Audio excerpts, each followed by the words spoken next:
Welcome, kindred spirits, to a place of positivity, passion, and purpose. We extend a warm welcome to you as we discuss and analyze Wonderland Amusement Park, Indianapolis in this video.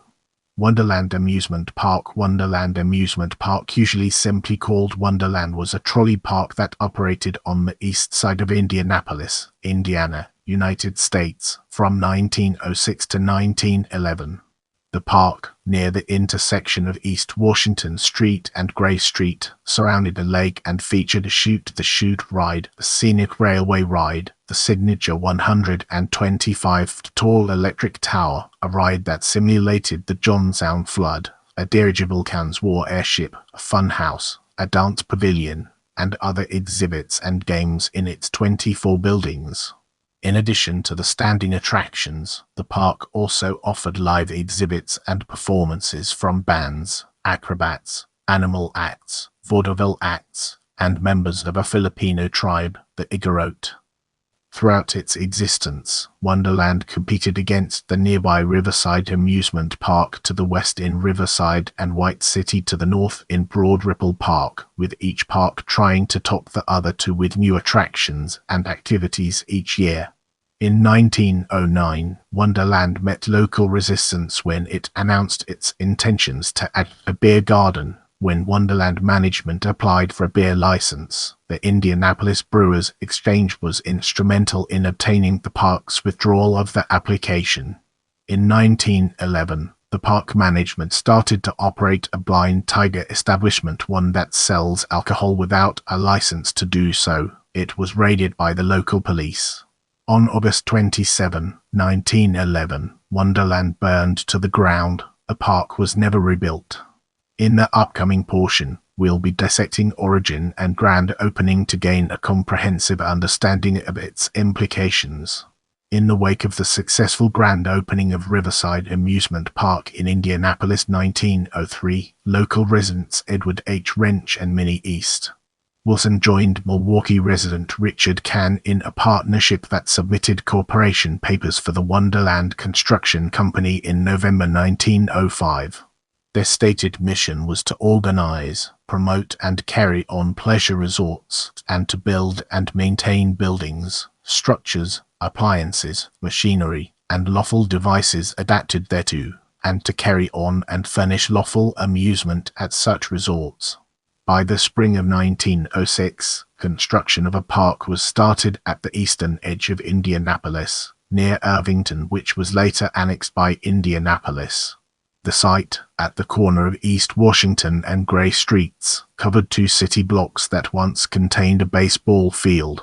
The park had its grand opening on a rainy May 19, 1906, with 8,000 customers braving the elements. It took 2 hours to admit the crowd.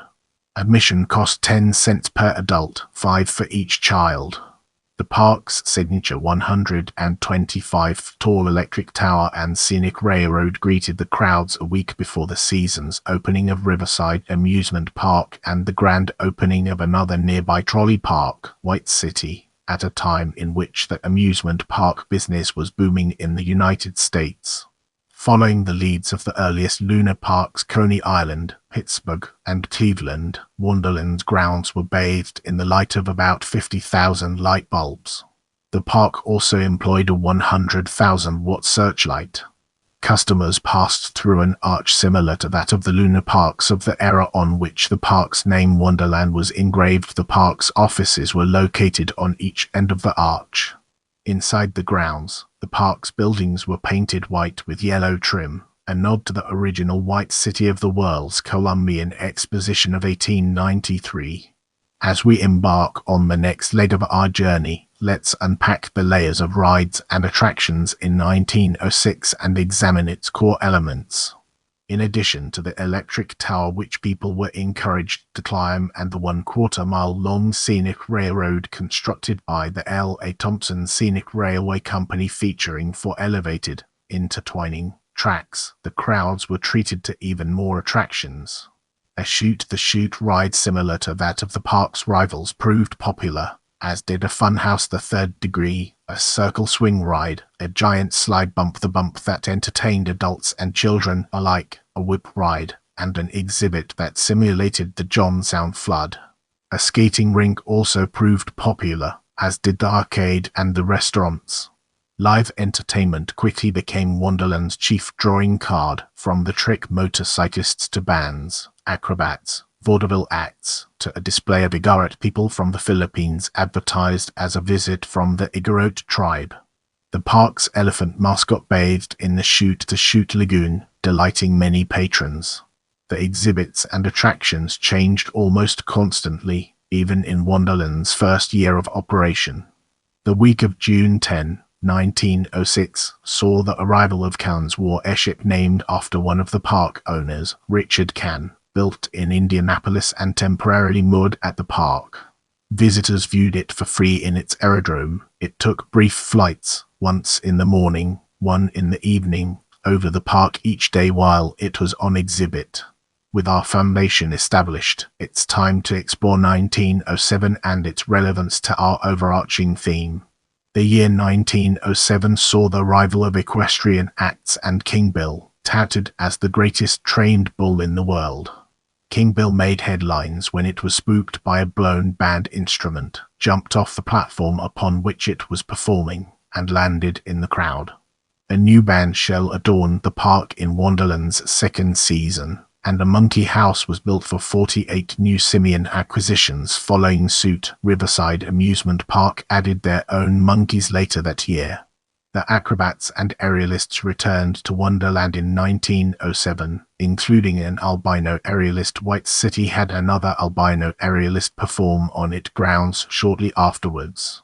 Stunt bicyclists, which became a popular sensation at the time, replaced stunt motorcyclists on the performing stage.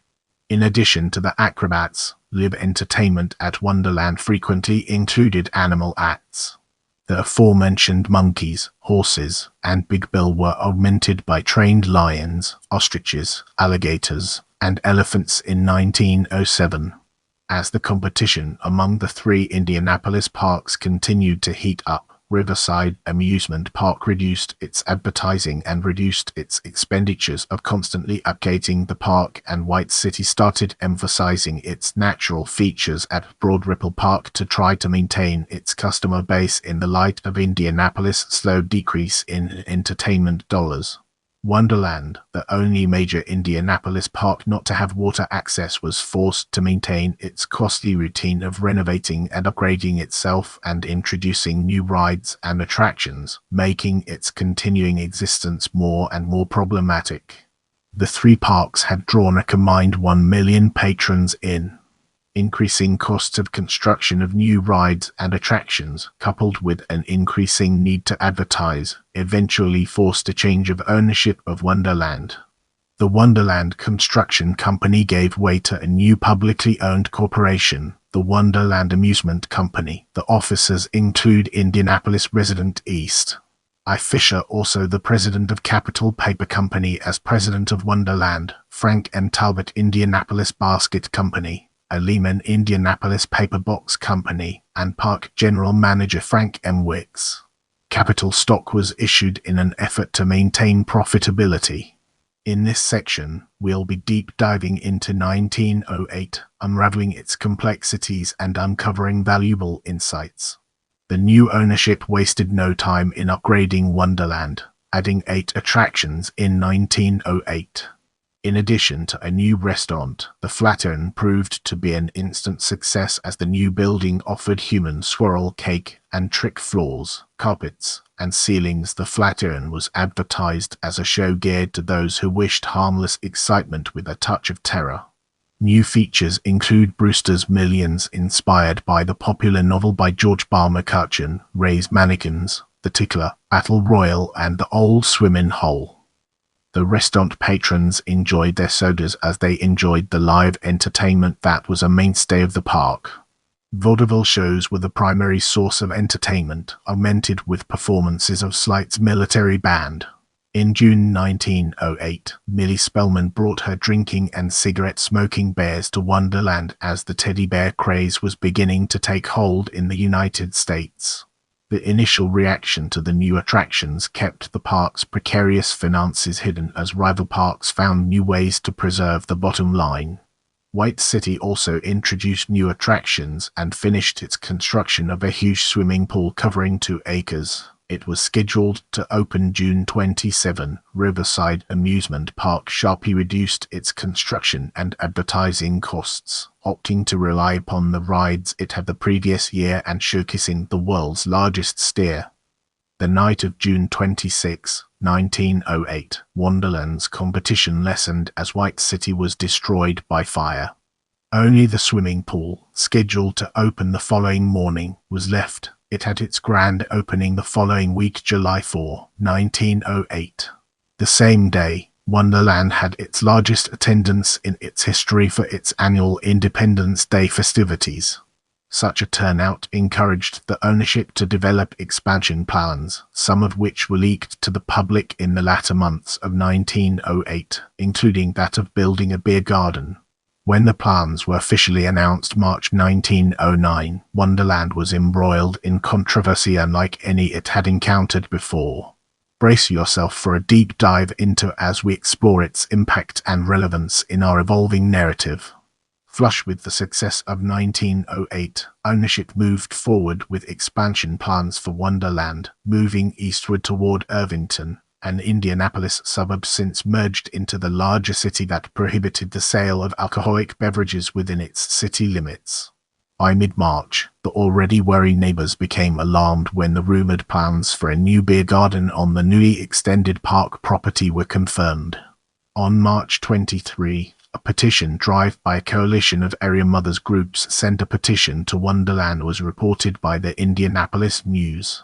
The mothers groups, assisted by members of various regional temperance groups, requested that Wonderland withdraw its application for a liquor license and asserted that the detrimental effects of liquor would not only adversely affect those who would attend the park but also those who would no longer patronize the resort. The next day, the application was withdrawn. Instead of a German beer garden, a German village would be installed instead. While the park announcement publicly acknowledged the petitions, the deciding point was made by the Indianapolis Brewers Exchange, whose truckers started boycotting the park once the controversy arose. The brewers, fearful of the brouhaha spreading to them, united behind the truckers and the mothers groups. The contretemps did not help the park's attempt to battle a national trend of declining amusement park traffic. By the middle of the 1909 season, attendance had become so poor that the park no longer maintained a full-time operating schedule. Eventually, the park would open only for special events in which various organizations would rent the grounds and equipment for private parties. The primary patron was the International Interdenominational County Fair, with the proceeds of the festivities benefiting the Summer Mission for Sick Children, a local charity. The fair's organizers were responsible for promotion, stating in its ads for the 1911 fair that Wonderland had newly renovated its chute and scenic railway rides. As we embark on the next leg of our journey, let's unpack the layers of 1911 police raid and examine its core elements. The 1911 International Interdenominational County Fair started positively, drawing the park's largest crowds since 1908 for the first 3 days. The 6th day of the fair was overshadowed by a police raid of the German village. The park had been teasing the public about a new attraction, the Blind Tiger, for weeks.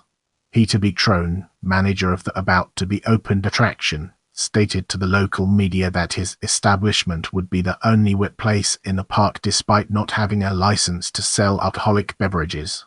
Knowing that Blind Tiger was code for an establishment that sold alcohol illegally, the Indianapolis Police Department conducted a raid of the premises on its opening day, August 17, 1911. Trone thwarted the raid as he delayed the police entry as the bartenders hid the illicit beverages as the customers drank ginger ale chasers and then mopped their lips. After finding insufficient evidence to arrest anybody in the facility, the police promised an additional raid should the Blind Tiger remain in business. The county fair completed its 1911 run at Wonderland the next day without further incident. It was the penultimate engagement for Wonderland as the end of the season, the last week in August, was in sight. In this section, we'll be deep diving into demise of Wonderland, unraveling its complexities and uncovering valuable insights. The first time that Wonderland advertised in media geared toward African Americans in the August 26, 1911 Indianapolis Recorder also proved to be their last. After a week in which the park was set aside for the exclusive use of the colored pavilions, the ad announced that the following day was the last of the 1911 season, and contrary to attendance policies of any of the Indianapolis amusement parks, Wonderland would be open exclusively for colored people. The day was a success, and the colored pavilions held a celebration and left the park before the gates had closed at 11 p.m. Less than 2 hours later, the park's night watchman observed flames and notified the local fire department. 1/2 hour later, the first fire truck arrived as the merry-go-round and the chute were already burning. By 3 a.m. the park was completely involved in flames. By dawn, the firemen had put out the last of the fire, but virtually everything in the park was destroyed, and Wonderland would never reopen. Authorities assumed that the fire was sparked by a discarded cigarette. I hope you learned something new today. Let me know what you found most interesting in the comments below.